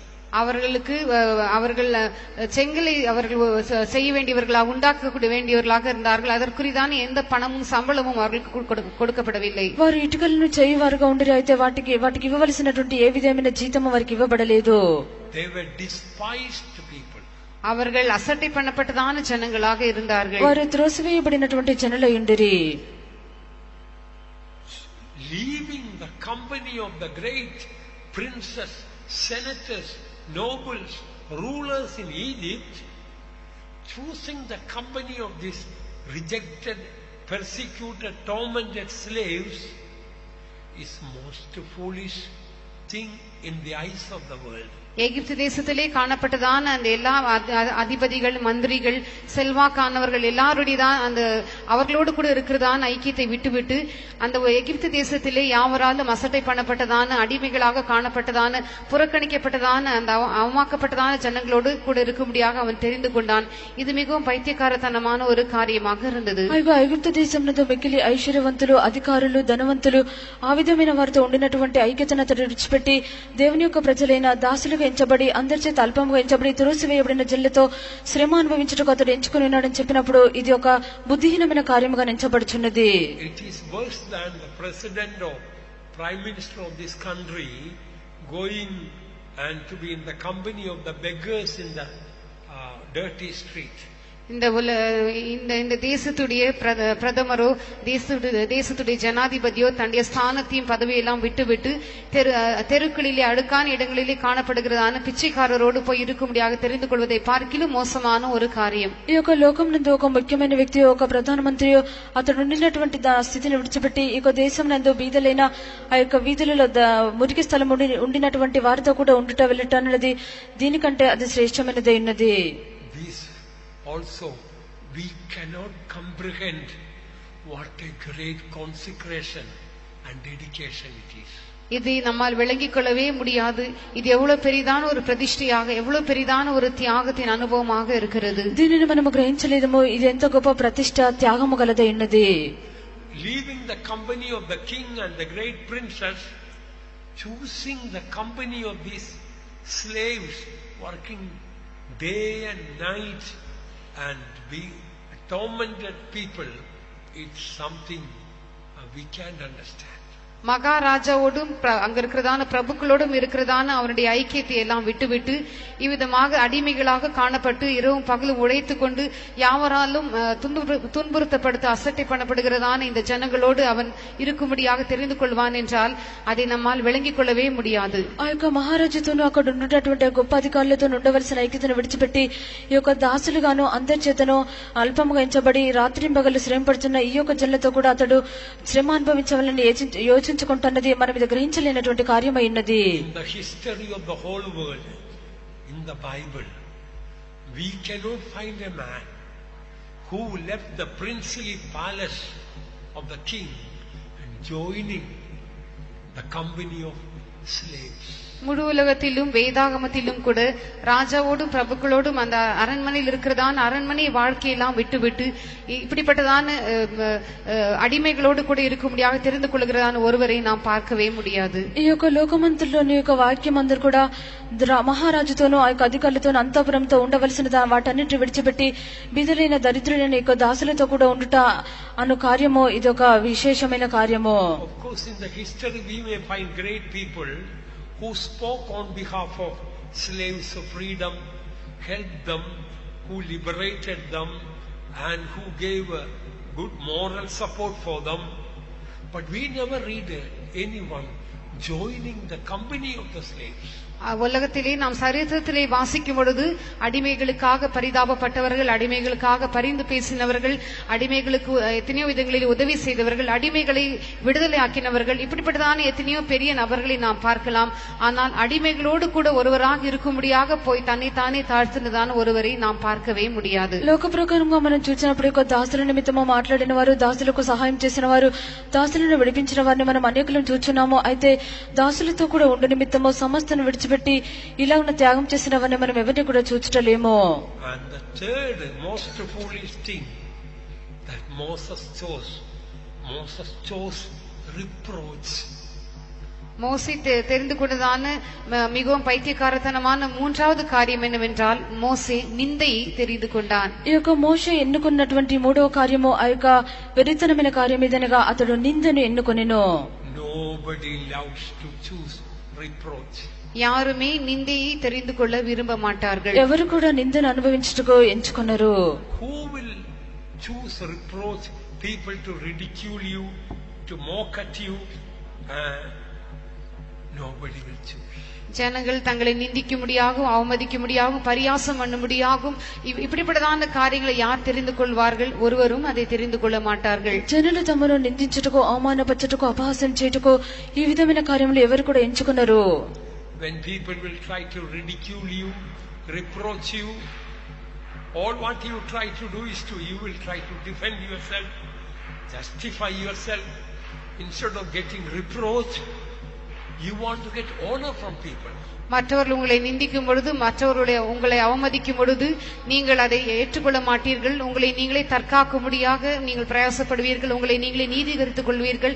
அந்த நிந்தையை சகிப்பதற்கு பதிலாக அவர்களிடத்திலே கனத்தையும் மரியாதையும் பெற்றுக் கொள்ளும்படியாகத்தான் நீங்கள் பிரயாசப்படுவீர்கள். మిమ్మల్ని ఇతరులు నిందించి అవమానపరిచినప్పుడు దానిని మీరు సహించుకున్నారు. ఎలాగైనా మీ యొక్క నీతిని బయలుపరచడానికి మీరు ప్రయత్నించుదురు. వారి యుద్ధ నుండి ఆ యొక్క ఘనతను మహిమను పొందుకొని మిత్తమే ప్రయాసపడుదురు. So when Moses left the greatest possibility of the greatest position in the world, the greatest treasures in the world, the pleasures in the world, the people in the world might have reproached him. What a mad, foolish, silly, senseless person is Moses.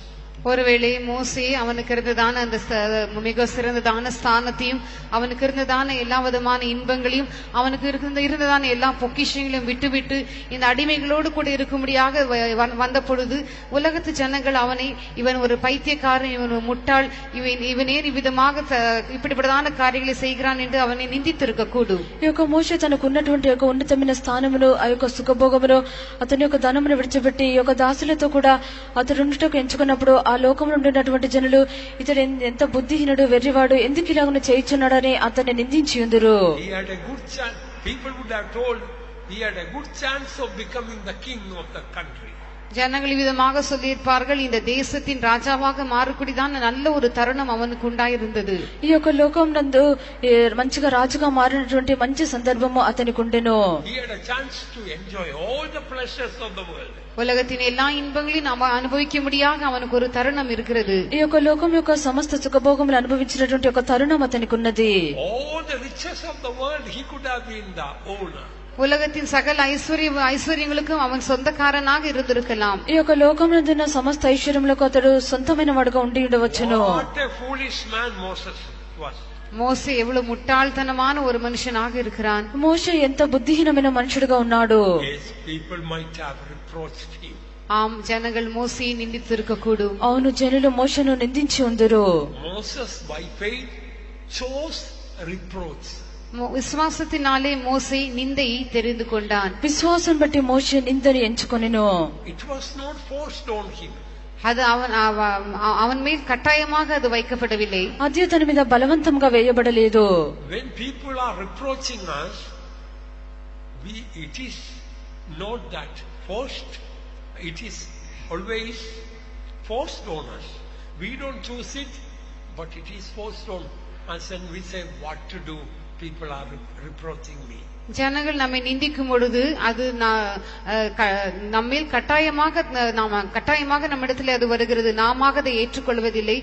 கட்டாயத்தின் பேரிலே நாம் அதை சகிக்க வேண்டியதாக இருக்கிறது. என்ன செய்வது? ஜனங்கள் என்ன விதமாக நிந்திக்கிறார்கள் என்றுதான் நாம் சொல்லுகிறோம். జనులు నిందించినప్పుడు అది మనం బలవంతంగానే మనం ఎదుగు వచ్చుచున్నది.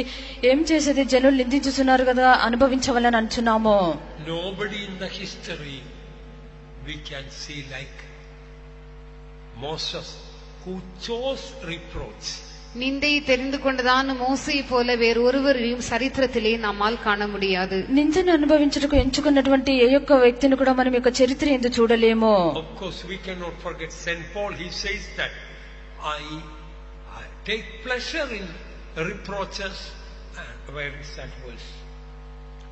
I take pleasure in tribulations and reproaches. 10 2 Corinthians 2 கொரிந்தியர் 12 அதிகாரம் 10 வசனம். 2 కొరింథీ 12 అధ్యాయము 10వ వాక్యము. Therefore I take pleasure in infirmities, in reproaches, in necessities. அந்தபடி நான் பலவீனமாயிருக்கும் போதே பலமுள்ளவனாயிருக்கிறேன். ஆகையால் கிறிஸ்துவின் நிமித்தம் எனக்கு வரும் பலவீனங்களிலும் நிந்தைகளிலும் நெருக்கங்களிலும். Right. Here, thank God, Saint Paul says he take pleasure in reproaches. இந்த இடத்திலே நான் நிந்தைகளிலே பிரியப்படுகிறேன் என்று பரிசுத்த பவுல் சொல்கிறார். ఈ యొక్క స్థలం నందు పరిశుద్ధుడైన పౌలు నేను నిందలలో సంతోషించుచున్నాను అనుచున్నాడు.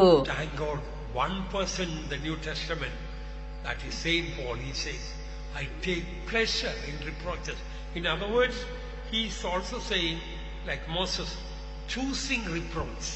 கர்த்தருக்கு ஸ்தோத்திரம். புதிய ஏற்பாட்டிலே ஒரு நபராகிலும் நான் நிந்தைகளிலே பிரியப்படுகிறேன் என்று சொல்லுகிறார்.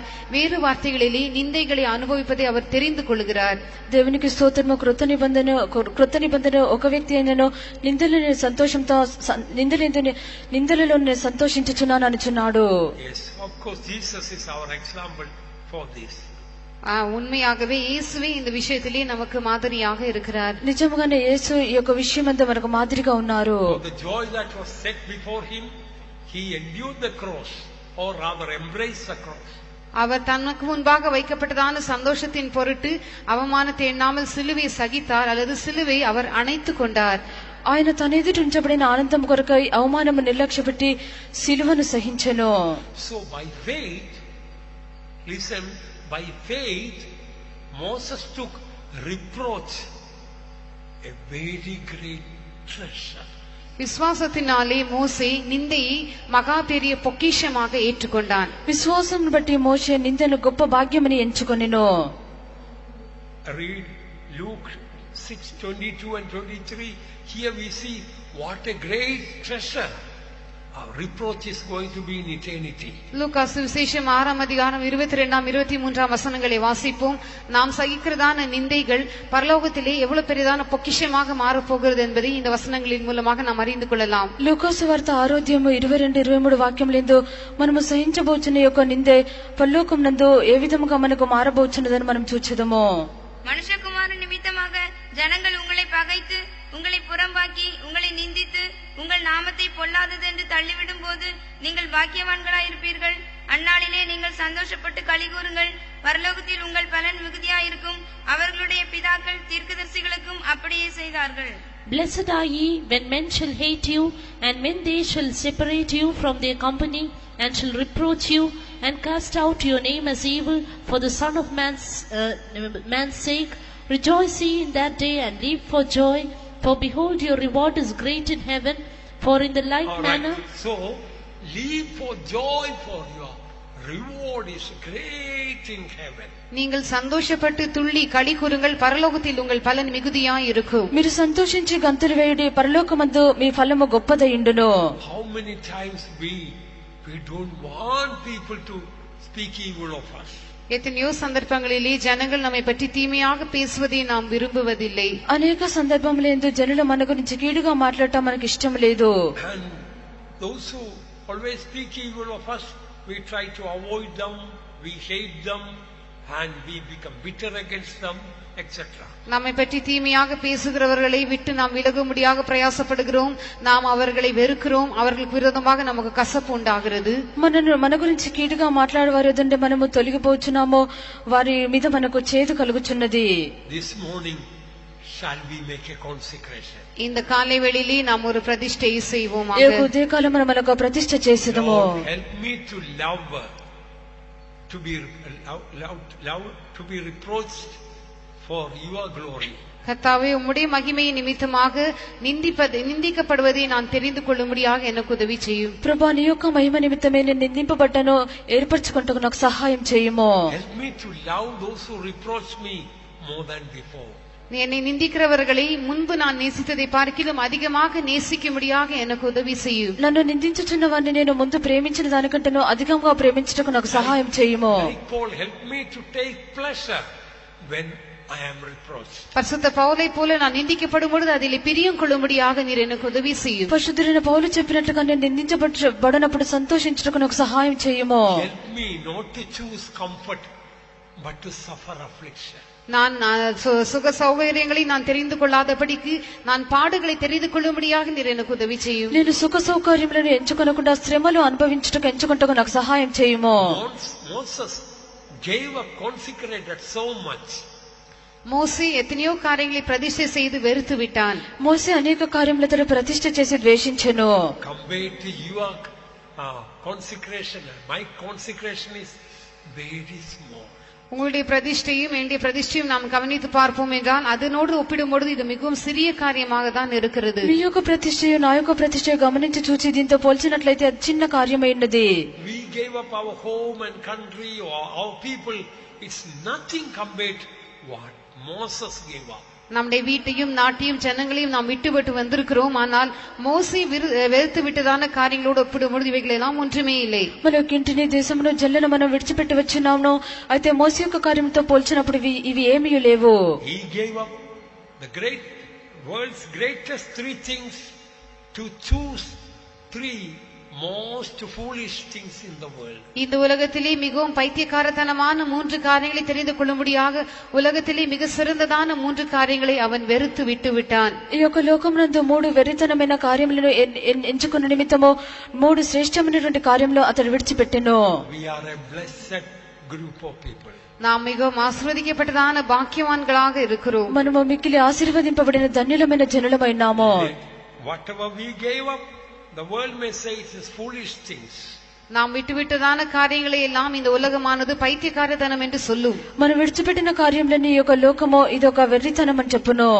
Day of reward will come for us. ஆனால் நாம் பிரதிபலனை பெற்றுக்கொள்ளக்கூடியதான ஒரு நாள் வரும். అయితే మనము ప్రతిఫలం పొందినటువంటి ఒక దినము వచ్చును. Oh, what a joy that is going to bring to us because we left the little things of this world. இந்த உலகத்தின் சிறிய சிறிய காரியங்களை நாம் விட்டுவிட்டாலும் அந்த நாளிலே அது எவ்வளவு பெரிதான சந்தோஷத்தை கொண்டு வரும். ఈ యొక్క లోకమునందు మనము చిన్న చిన్న కార్యములు విడిచిపెట్టినప్పటికీ ఆ యొక్క దినమున ఎంత గొప్ప మహిమను మనకు తెచ్చును.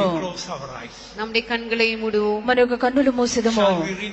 Our consecration. நம்முடைய பிரதிஷ்டையை நாம் புதுப்பிப்போமாக. మన యొక్క ప్రతిష్ఠత నూతన పరచుకొనిదము. The whole world say we are foolish people. நாம் பைத்தியக்காரத்தனமானவர்கள் என்று முழு உலகமும் சொல்லட்டும். మనము వెర్రివారమని లోకమంతా చెప్పనీయుడి. The whole world knows what a wise man, why Moses was in dedicating all these things. இந்த காரியங்களை எல்லாம் பிரதிஷ்டை செய்வதிலே மோசே எவ்வளவு ஞானியாக இருந்தான் என்று முழு உலகம் அறிந்திருக்கிறது. ఈ యొక్క కార్యములు ప్రతిష్ఠ చేయుటకు మోసే ఎంత జ్ఞానము గలవాడు ఉన్నాడని లోకమంతా ఎరిగి ఉన్నది. Once again consecrate our life to do our soul, spirit and body to do this great glorious service. Let's pray. இந்த மகா மேன்மையான மகிமையான இந்த ஊழியத்தை செய்யும்படியாக திரும்பமாக நம்முடைய ஜீவித்தை நம்முடைய ஆவி ஆத்மா சரீரத்தையும் நாம் ஒப்பு கொடுத்து ஜெபம் பண்ணுவோம். ఈ యొక్క మహిమగల శ్రేష్టమైన సేవ చేయ నిమిత్తము మన యొక్క ఆత్మ జీవ ప్రాణమును సమర్పించి మనం ప్రార్థించుదాము. ఆమేన్. హల్లెలూయా హల్లెలూయా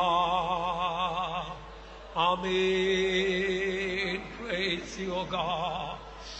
Oh, Father, we praise you, O God. Hallelujah. Hallelujah. Praise the Lord. Praise the Lord.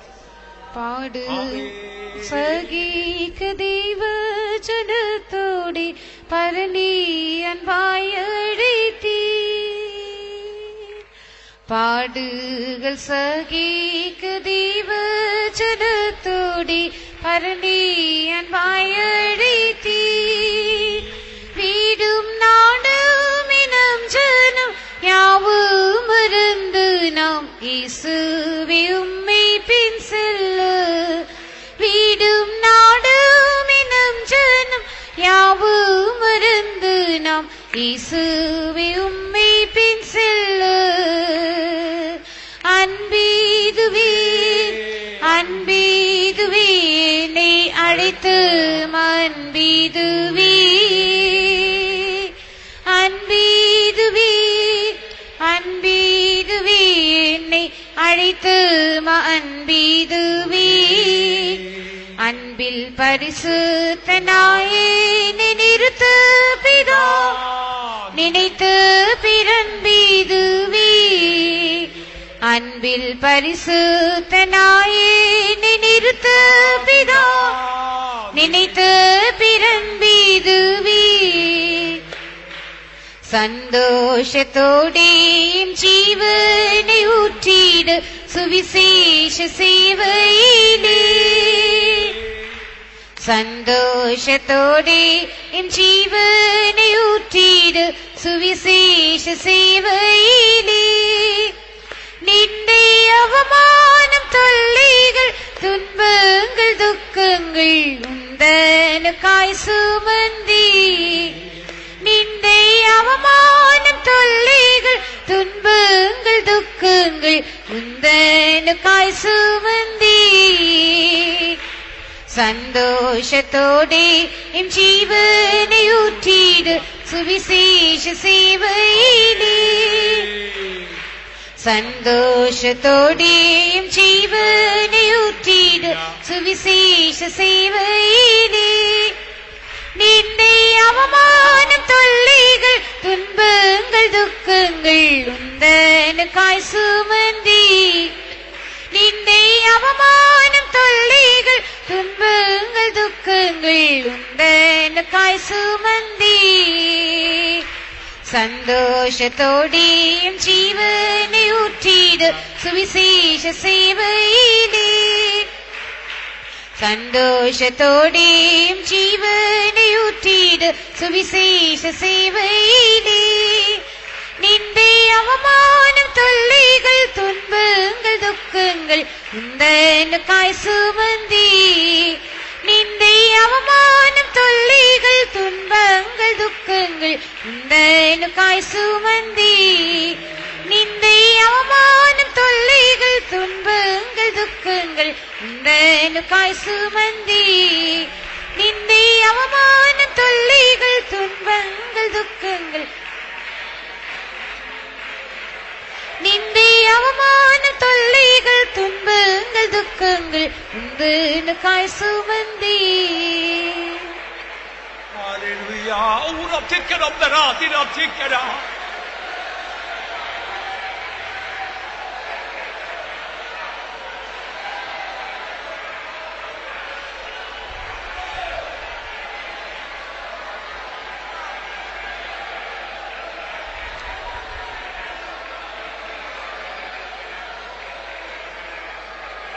Hallelujah. Hallelujah. Hallelujah.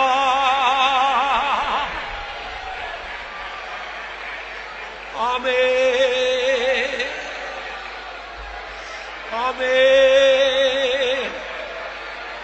Hallelujah. Hallelujah.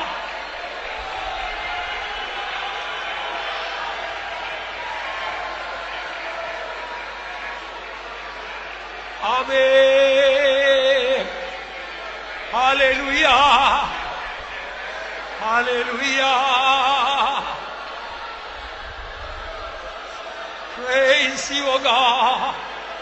Hallelujah. Amen. Amen. Amen.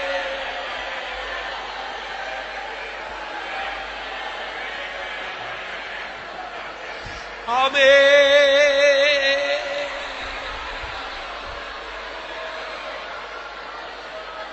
Hallelujah. Hallelujah.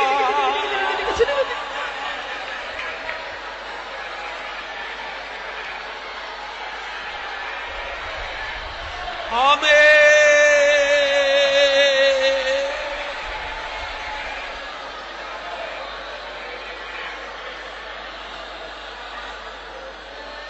Amen. Amen. Amen. Who loved it? Can I take care of the Radigada? Shirati Kiram. Who can I see of the Ratigada? Set of the Ra. Who loved it? Can of the Ratigada?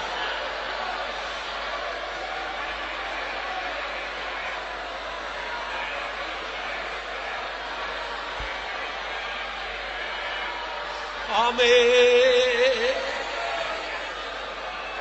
Amen. Urabte kerati rab tikkeram dara. Urabte kerasanam dara digida. Amen. Amen. Amen. Amen. Amen. Amen. Amen. Amen. Amen. Hallelujah. Hallelujah. Hallelujah. Hallelujah.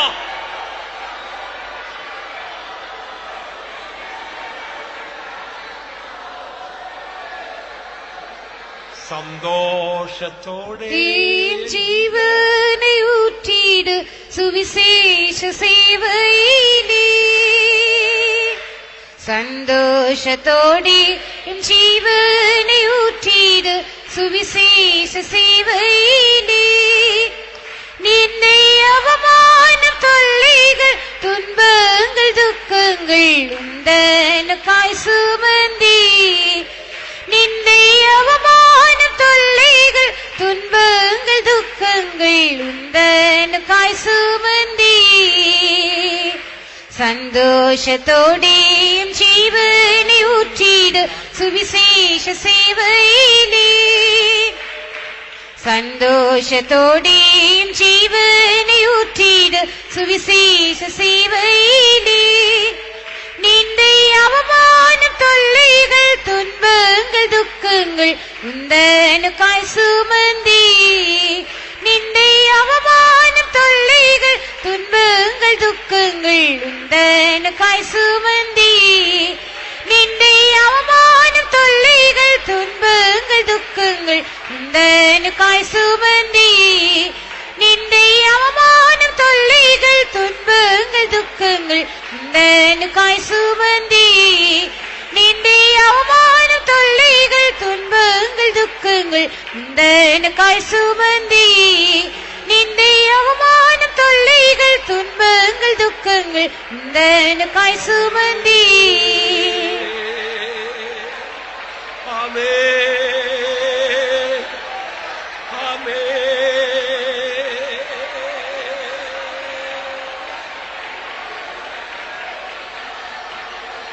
Hallelujah. Hallelujah. Hallelujah.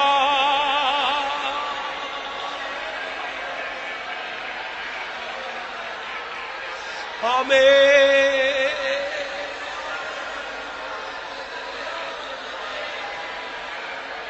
Amen. Amen. Amen. Amen. Hallelujah.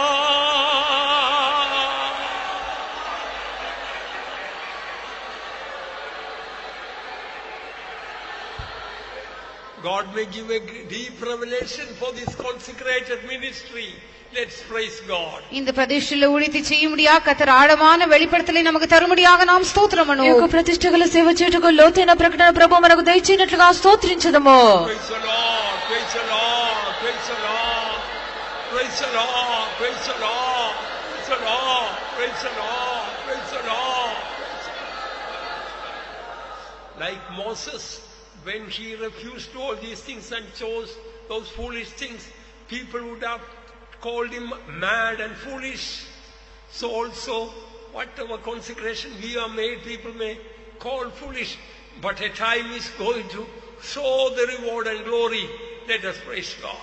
மோசே தனக்கு இருந்ததான சிறந்தவைகள் எல்லாம் விட்டுவிட்டு அப்படிப்பட்டதான பைத்தியக்காரமான காரியங்கள் எல்லாம் தெரிந்து கொண்ட பொழுது அவனை பார்த்து எல்லோரும் முட்டாள் என்று பைத்தியக்காரன் சொன்னது போல நாமும் கூட பல காரியங்களை பிரதிஷ்டை செய்திருக்கிறபடியினால் பலரும் நம்மை முட்டாள் என்று சொன்னாலும் கூட அந்த மகிமையும் அந்த பிரதிபலம் வெளிப்பட போகிற ஒரு நாள் உண்டு. அதற்காக நாம் స్తోత్రం பண்ணுவோம். మోసే ఇలాగున శ్రేష్టమైన కార్యములను అతడు విడిచిపెట్టి ప్రతిష్ఠ చేసినప్పుడు అతన్ని అందరూ బుద్ధిహీనుడుగాను ఒక వెర్రివానుగాను పిలిచినప్పటికీ మనము అన్ని కార్యములు ప్రతిష్ఠ చేయడం ద్వారా ఇతరులు మనల్ని బుద్ధిహీనులను పిలిచినప్పటికీ మనకు ఒక మహిమ ప్రభు ఉంచినారు కనుక స్తోత్రించదము. Praise the Lord, praise the Lord, praise the Lord, praise the Lord, praise the Lord, praise the Lord, praise the Lord, praise the Lord, praise the Lord, praise the Lord, praise the Lord, praise the Lord, praise the Lord, praise the Lord, praise the Lord, praise the Lord, praise the Lord, praise the Lord. எங்கள் நல்ல இயேசுவே, இந்த நல்ல வேலைக்காக முற்றிருக்கிற சுவாமி, இந்த காலவழியை நீருங்கிட்ட மத்து கடந்து வந்து எங்களுக்கு தந்த திவ்ய ஆலோசனைகளுக்கு ஆசூத்திரம் கிருபுள்ள வசனத்தை எங்களை படைக்கிற சுவாமி, அன்படி ஜீவிக்க எங்களுக்கு ஏராளமான கிருபை தர முடியாமல் வேண்டிக்கிறோம். மோசே விசுவாசத்தினாலே பெரியவனான போது பாருண்டு குமார்த்தன் மகன் எனப்படுவதை வெறுத்து விட்டதான் நாங்கள் காண்கிறோம். அவனுக்கு கிடைக்க வேண்டிய ஸ்தானங்கள், மானங்கள், மகிமை எல்லாவற்றையும் வெறுத்து விட்டான் என்று காண்கிறோம் சுவாமி. அதுபோல நாங்கள் எங்களுக்கு கிடைக்க வேண்டிய மகிமையும் கனத்தையும் விரும்பாதவர்களாக காணப்பட எங்களுக்கு கிருபை தர முடியாமல் வேண்டிக்கிறோம். அவன் அனைத்தியமான பாவ சந்தோஷத்தை அனுபவத்தை விட்டுவிட்டதாக காண்கிறோம் சுவாமி. அவன் ஈர்த்திலுள்ள பொக்கிஷங்களெல்லாம் விட்டுவிட்டதாக நாங்கள் காண்கிறோம் சுவாமி. இந்த உலகத்தில் பண ஆசை, புரளாசை இல்லாதவர்களாக காணப்பட எங்களுக்கு கிருபை தர முடியாமல் வேண்டிக்கிறோம் சுவாமி. அவன் தேவனுடைய ஜனங்களோட துன்பத்தை அனுபவத்தை தெரிந்து கொண்டதாக காண்கிறோம் சுவாமி. அதுபோல நாங்களும் நம்முடைய ஜனங்களோட துன்பத்தை அனுபவிப்பதை தெரிந்து கொள்ள எங்களுக்கு ஏராளமான கிருபை தர முடியாமல் வேண்டுகிறோம் சுவாமி. அவன் நிந்திய பாக்கியம் என்று என்னதாக பார்க்கிறோம் சுவாமி. அதுபோல நிந்திய அவமானங்கள் வந்தால் நாங்கள் சந்தோஷமாக சகிக்கக்கூடியதாக காணப்பட எங்களுக்கு 20,000 கேட்ட வசனங்களுக்கு நித்தியத்துக்கும் பிரயோஜனமாக காணப்படட்டது அனுபவத்திலாக்கி கொண்டு நாங்கள் மோசையை போல காணப்படும். இது வரும்போது சந்திக்க எங்களை யாவரையும் தகுதிப்படுத்தும். இயேசு நாமத்தை கேட்கிறோம் பிதாவே. Now may the grace of our Lord Jesus Christ, the love of God and the sweet fellowship of the Holy Spirit